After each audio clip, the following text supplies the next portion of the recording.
The call of the Hogs can be heard all the way to San Francisco. You're listening to Pod at the Palace with Curtis Wilkerson on Inside Arkansas. Good morning, everybody. Happy Monday. I'm sure everybody is excited to be back at work, starting a new week, right?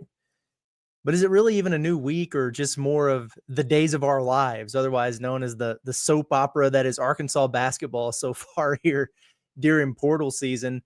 We continue to wait. Sunday was another quiet day when it comes to official movement, I guess you could say, but it was definitely buzzing more behind the scenes with some moving and shaking, especially compared to Saturday, which was a super quiet day. But it's kind of like the old duck in the pond, right? I mean, it's calm, cool, collected on the surface, but it's paddling like crazy underneath the water. So let's do a little weekend whip around again and just see if we can kind of keep our fingers crossed that that this is actually the week that, the moves start being made, but let's get caught up on where things are trending right now. Before we do that, as always, let's talk about our friends, our partners, the Pod at the Palace, the transfer portal coverage, all of it sponsored by our friends over at the Eye Center of Northwest Arkansas. You guys know the drill at this point, man. If you're tired of misplacing your glasses or you're missing the big plays in the big games because you just can't see, the Eye Center of Northwest Arkansas is the place for you to go get it figured out. Your vision, it's essential to your life. Your professional eye care, it's a must for you and your family. The Eye Center, they've got it figured out, okay? They've got the doctors who are board certified and they're professionally active. They've got the credentials. They've got the track record.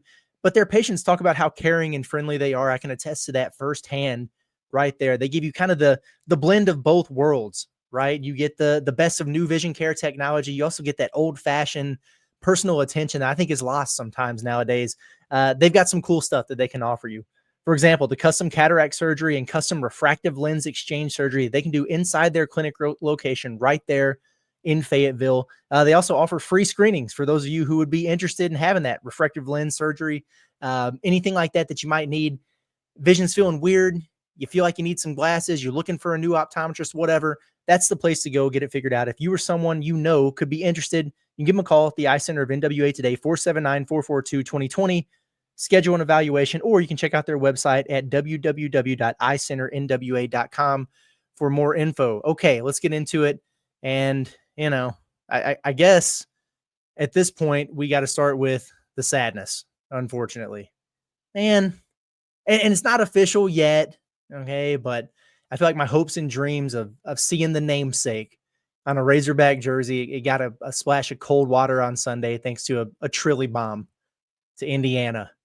So let's all take just a quick moment to pour one out to our home state sniper, Lamar Wilkerson, who appears to be Hoosier bound.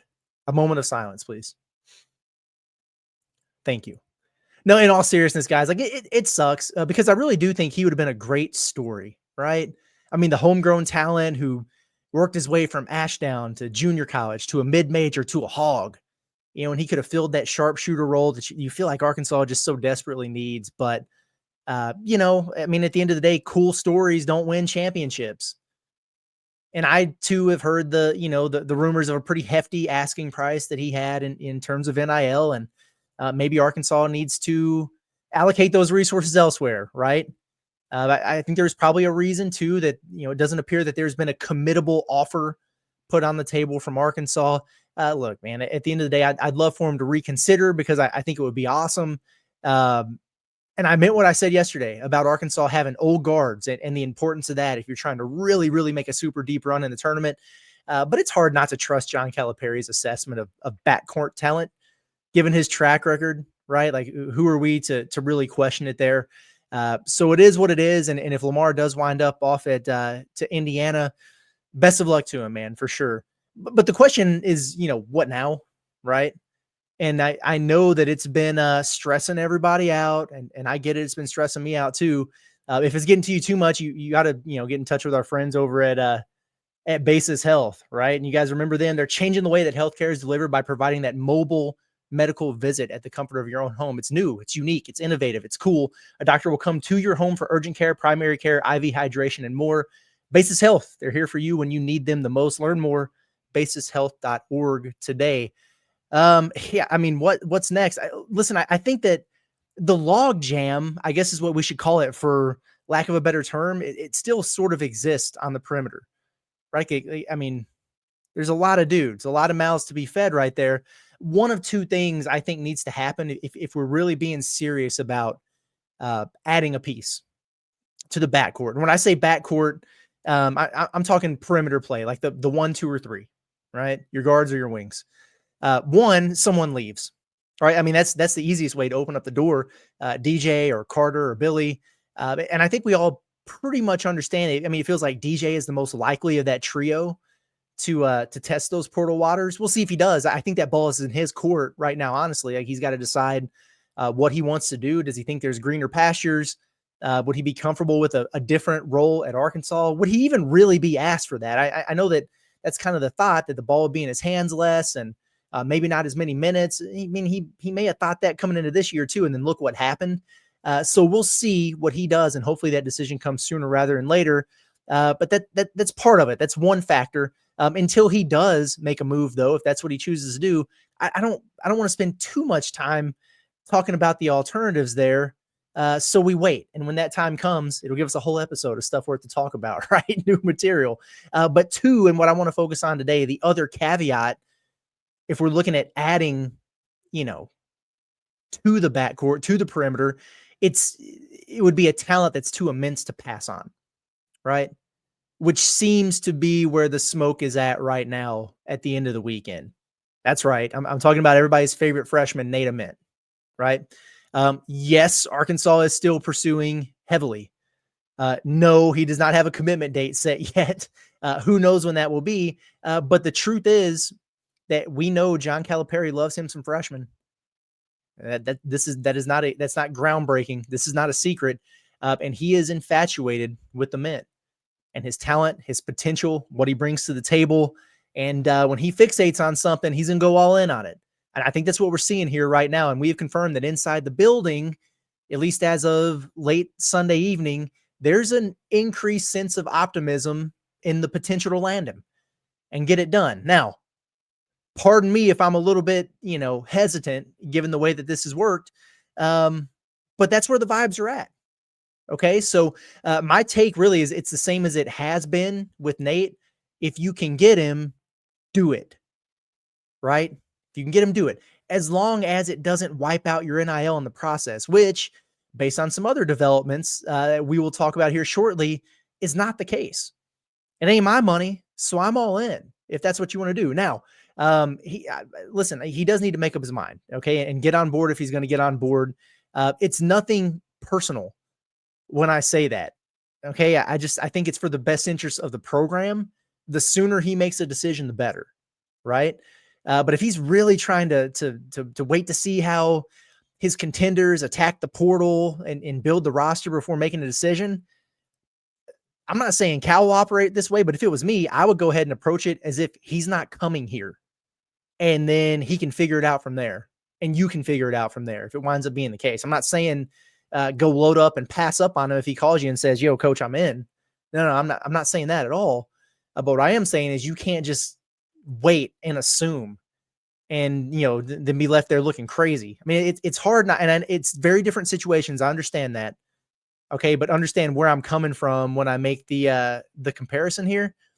Like, it's hard not to have some Ron Holland vibes in terms of this recruitment. And I different coaching staffs, different player, I get it. But the last thing Arkansas needs to do, in my opinion, is think that they have it in the bag, wait it out until the last minute, and then get left at the altar and in scramble mode. That's what I don't want to see happen. Because you got too many resources. There's too many good players out there. You're trying to build a Final Four level roster. That's not a situation that you want to be in. Now, on one hand, it is different because when Muss missed on Ron Holland in the midnight hour, he was screwed, quite frankly. They had a huge hole on the roster, and it was too late for them to fill it. Like they were too late getting in on Grant Nelson. The portal had already been kind of picked apart. At that point, you were approaching June, summertime, summer workouts and everything. And they had to wind up with what they wind up with there. Denijay Harris and Chandler Lawson. Chandler Lawson wound up being a decent late pickup, but he ain't Ron Holland or Grant Nelson, right? So that was tough. So there's that. Now, on the other hand, in this situation, given what we're looking at, projecting with Arkansas's roster going into next year, Ament would create a surplus, right? Like you get him, you'd have to figure out some other things, but that's kind of a good problem to have type of situation. Where the pivot, if he didn't commit, if he decided to go to Duke or Tennessee or whoever else, it would be to supplement with veteran role players, right? And that would be okay too, given the rest of the talent that you're going to have. I think so, at least. So it's not as, boy, you better not miss as the Holland thing was. But in terms of, just with the way this recruitment has gone, the ups and the downs, and you feel great and then you feel like you're out of it, and then he circles back and timelines are getting moved. It's just, it's like an antenna, not a red flag, because I've said it before and I'll say it again. I think he's a really good kid. He seems really smart, sharp, got his head on straight. If you listen to him speak, you're very impressed, right? But it's been a long, drawn-out recruitment, and hopefully it comes to a head here sooner rather than later, so we have some clarity on that front. It's tough when you're waiting on retention announcements, a 5-star elite level freshman to figure out what he wants to do, and then you're trying to attack the portal at the same time. So does he need to add 10 to 15 pounds this summer and get stronger to help adjust to the physicality of the SEC, to be a more impactful defender, to be able to take contact and finish through it? Yes, absolutely. But that's why you have an offseason. Body by Dave Rich, right? That summer strength and conditioning program is so important, which is another reason why he needs to get locked in and on campus wherever he's going. It feels like it's a long way off, but it's really not. 6-7 weeks or so.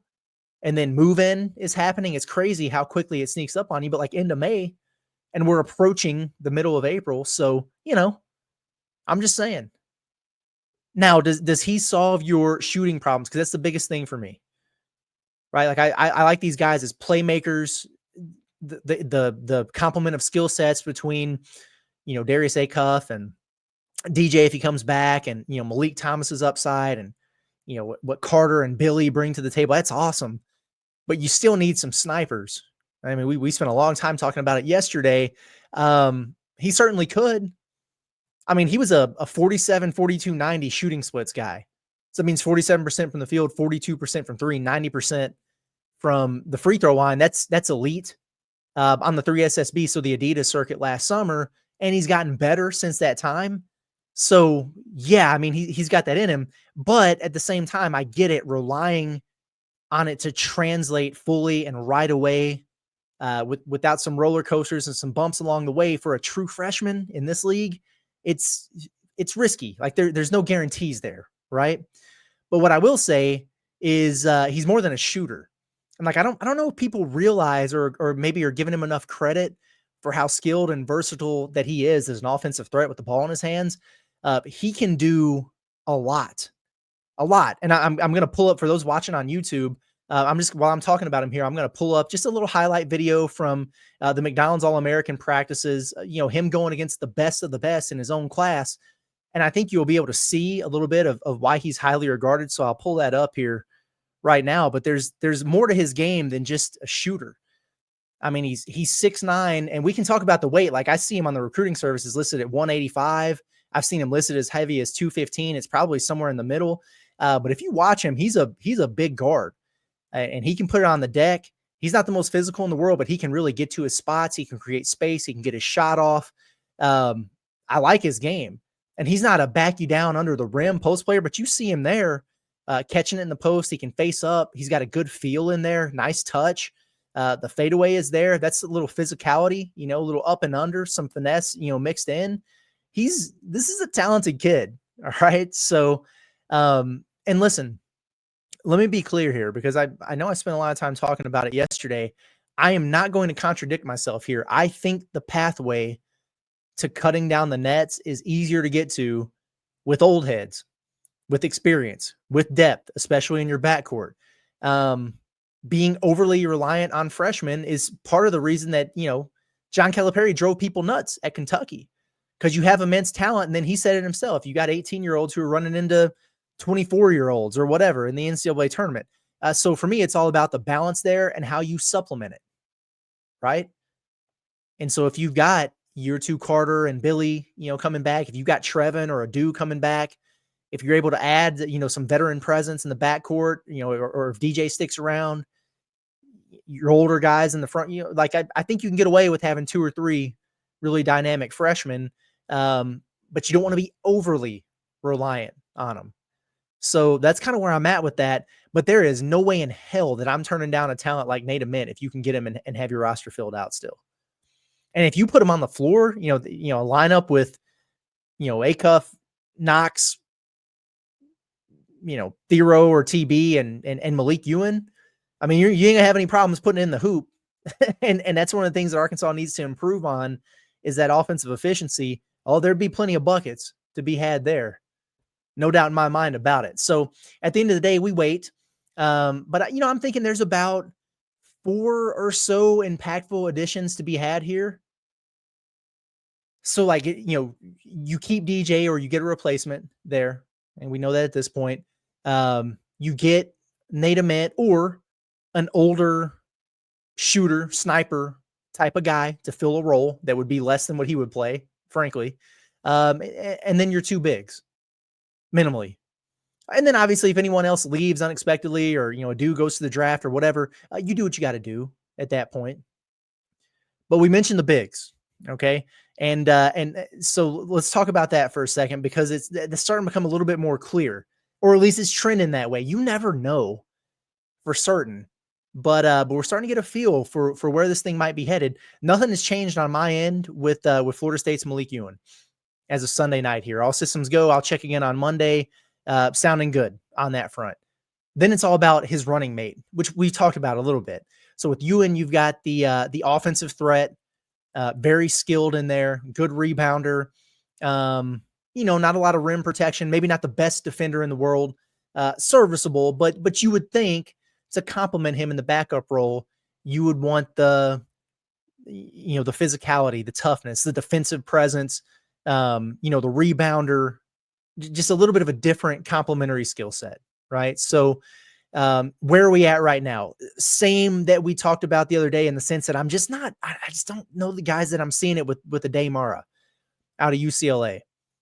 And I could be wrong, and I am confident that Arkansas has been, in contact and everything there, but it seems to me like unless he kind of wakes up in his Spanish villa over there and decides to tell Dusty May, yo, I ain't coming, or unless Yaxel Lindborg says, hey, you know what, I'm going to go ahead and come to Ann Arbor. I'm not going to go through the draft process here. Or then he doesn't get a starting spot offer from another heavy hitter. And there are plenty of suitors out there who are going to need, starting big men, and they're going to be willing to pay for them.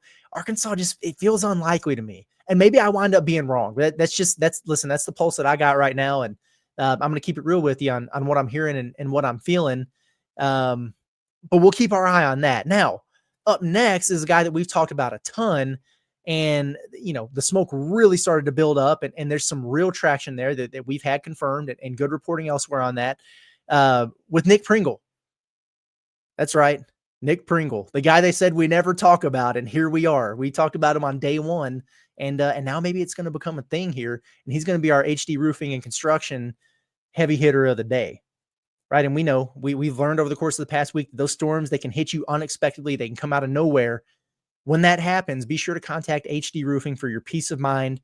Get that free inspection and make sure that you get taken care of. When you choose HD Roofing, you can rely on professionalism, top quality materials, and expert installation for all of your roofing needs. Learn more at hdarkansas.com today. But that's right. Nate Ament, he actually would have been a good pick for it. But if we're talking heavy hitter, we're thinking a bruiser, right? So Nick Pringle's the guy. He has to be. So where are we at with Pringle?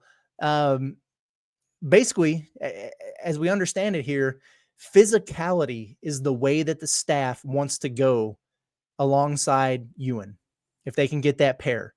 And he definitely provides plenty of that. The SEC experience, the NCAA tournament experience, all those things stand out. The proven ability to play on a really good team and accept a role and be impactful in it. All those things really make him a great fit. Now, folks were getting mad at me all day on Sunday when I mentioned his lack of shot blocking combined with Ewin, between the two. It's a drop off. It just is from where you were with Adu and Big Z, but that doesn't mean it wouldn't work. And that doesn't mean I'm anti Nick Pringle. No, not at all. It was just an objective fact that I was pointing out. Relax. It's not a death sentence. And it isn't me saying that Pringle stinks. No, not at all. I'm all for it. So don't pick and choose what you want to hear. Listen to me, please. Okay. I got plenty of bad takes that people could hit me about. This ain't one of them, because I think we're on the same team here. What Arkansas would lose on that shot blocking front, they would gain in toughness in the paint. The rebounding on both ends of the floor would improve. And, you lose Big Z or whatever, and you wouldn't be getting any threes out of your center spot. But guess what? You also wouldn't be giving them up or getting cooked every trip down the floor in ball screen defense, whether it's pick and roll or pick and pop. Arkansas had a hell of a time all season covering that. And it got a little bit better at the end of the year when Jonas was finally healthy there. But you would improve there. This would be a positive. And it'd be a really intriguing duo to have, in my opinion. And listen, this is a guy, a starting SEC center. He started at Alabama. He started at South Carolina and is coming off of his best year. So he basically won them that Elite Eight game against Clemson last year to get them to the Final Four. Super impactful in that game. You need that. You need that type of experience. And listen, if you want more recent history, go back and watch the Arkansas game at South Carolina. Right? He set the tone right away with a dunk in that game, and he punked Big Z in Arkansas in that first meeting. He had 18 points, 9 rebounds. He was 7-11 from the field. So, the dude can play a little bit now. His 3 double-doubles this season came against Indiana, Auburn, and Tennessee. Okay, not Indiana Tech, Auburn, Montgomery, and Tennessee Valley State, right? The heavy hitters there.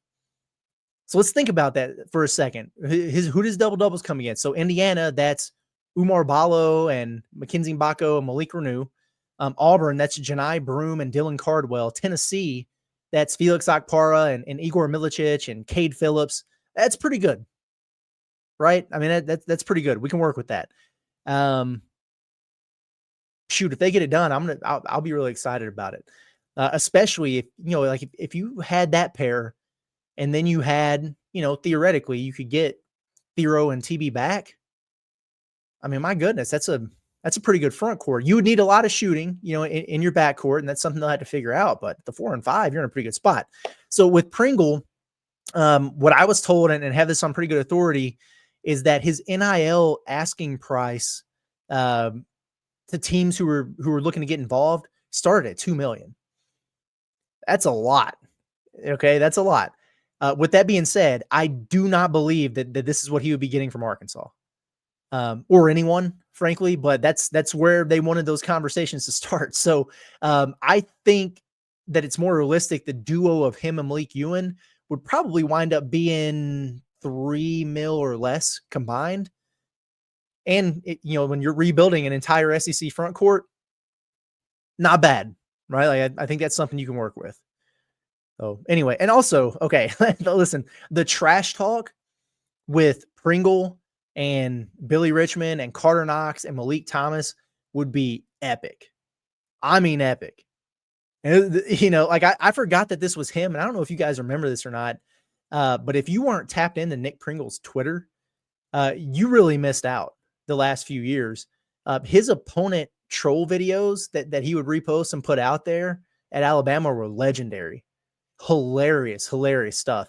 I really, really wish that I could show the one that he did on Arkansas and Eric Musselman a couple years ago. I think in 2023 he put it out.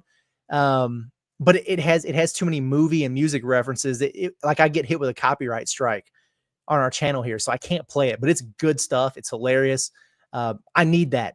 Sign me up for that, man. So I'm Team Pringle as of right now, and between him and Ament, that seems to be where a lot of the smoke is blowing coming out of the weekend. So one last thing here to wrap up today, and we'll see what the week brings. What are Arkansas's options here if Adu or Trevin wind up leaving and you need a 4? or if because I still feel like it just makes too much sense for him to declare for the draft and leave his college eligibility open. Right. And I think one thing to consider is how healthy is he, like that knee, because that it can mean one of two things then. One, it could be workouts with teams and, combine and testing and all that. And this thing can drag out into June or whatever, or the end of May, whenever the combine is. But if he feels like he's not 100% and he's working back or he's still rusty, he hasn't been able to play that much. I mean, he obviously looked very rusty in that game he tried to come back in the Sweet 16. And you're also a guy who, what's your biggest selling point if you're a dude? It's your athleticism, your explosiveness, right? And if he doesn't have that all the way back, why would you even put yourself out there in a position where you don't look your best? So the alternative would be, declare you're able to talk to teams, talk to scouts, get a bunch of feedback, see where your stock is at, see where you got to work on, and come back. Right. So it could be a process that takes a week or two or a month or two. So, and then that would put Arkansas in a bind, right? Because you certainly wouldn't want to recruit over a guy like Adu in the sense that you could bring him back because he's such an impactful player. He'd be one of your best players if he came back. He'd be an all-SEC guy if he came back. But you also wouldn't want to be, left high and dry if he decided to stay in and wound up dipping. So I'll give you three names and one that Arkansas has already made contact with, two that I feel like they should or they might consider, right? One, Mo Diabate from Alabama has heard from Arkansas. So this is the Alabama transfer, 6'7", 215. He averaged 7 and 6 last season. He shot at 46% from three, but it was on low volume there. But that doesn't really tell the story with his impact.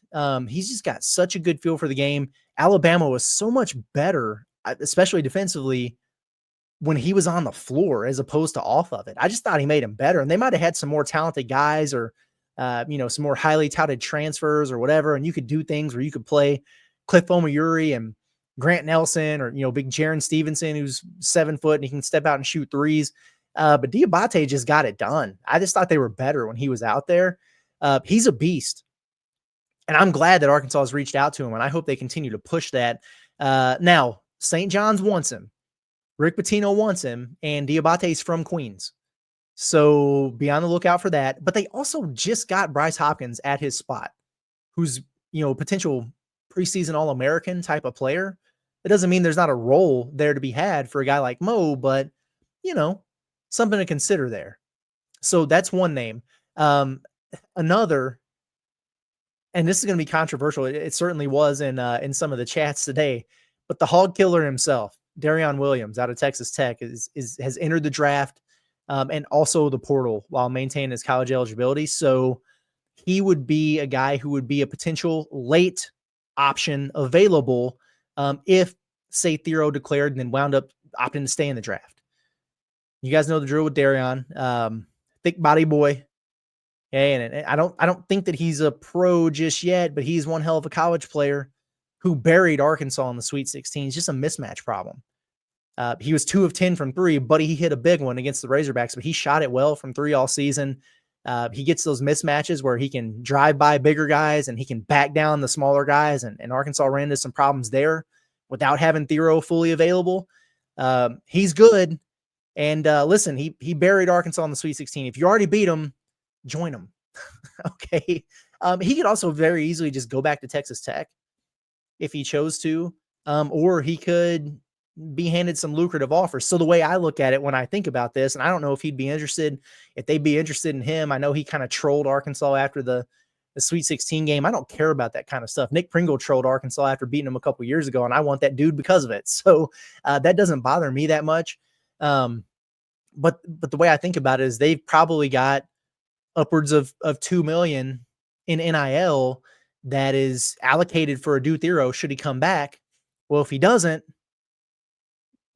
hand it to Williams and say, yo, you want to come be a Razorback, man? Give it a shot. Why not? Okay.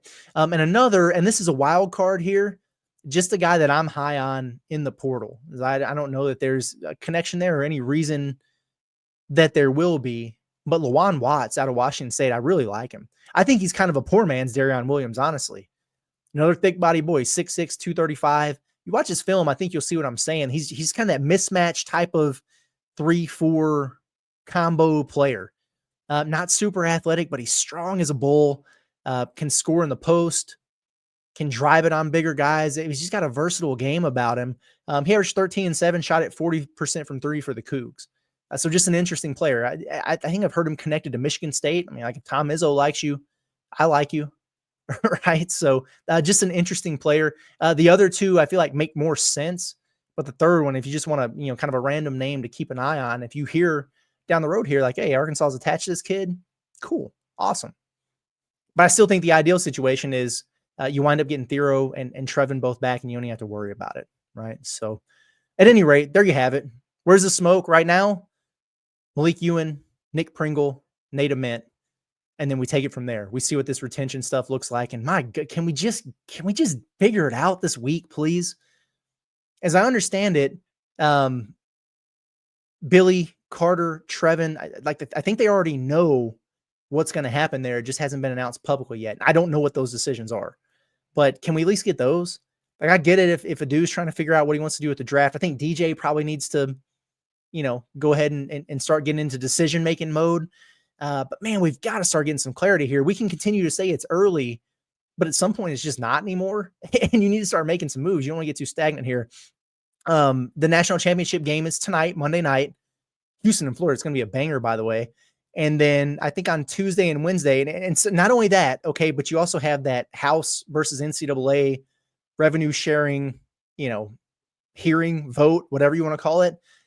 Maybe it gets passed, maybe it doesn't. It's probably not going to go into effect right away. My point is, there's a lot going on Monday that would make you think Tuesday, Wednesday, the rest of the week will be kind of that next and final flood of names that are going to enter the portal and decisions that are going to be being made, whatever. So we'll keep an eye out on that. But hey, appreciate you guys for tuning in as always. I cannot wait until things start happening. Like I'm itching to be able to hop on and react to some more of these live streams. The Boogie thing was cool, but we kind of expected that. Let's get one of these coin toss decisions that we can get on and really react to and see how y'all are feeling about it. You know what I mean? Well, let's get to that a little bit. Let's hear Carter Knox is coming back and just get a little woo pig celebration type of deal going on. That's what I'm here for. But until then, we'll just continue to rock it every morning and see what we can come up with. But appreciate you guys for tapping in as always. Make sure you get subscribed to the YouTube channel Inside Arkansas. Find us, the Pod at the Palace, wherever you listen to your podcast, Apple, Spotify, whatever. Y'all have a good day. We'll see you next time. Appreciate you. We'll talk to you later.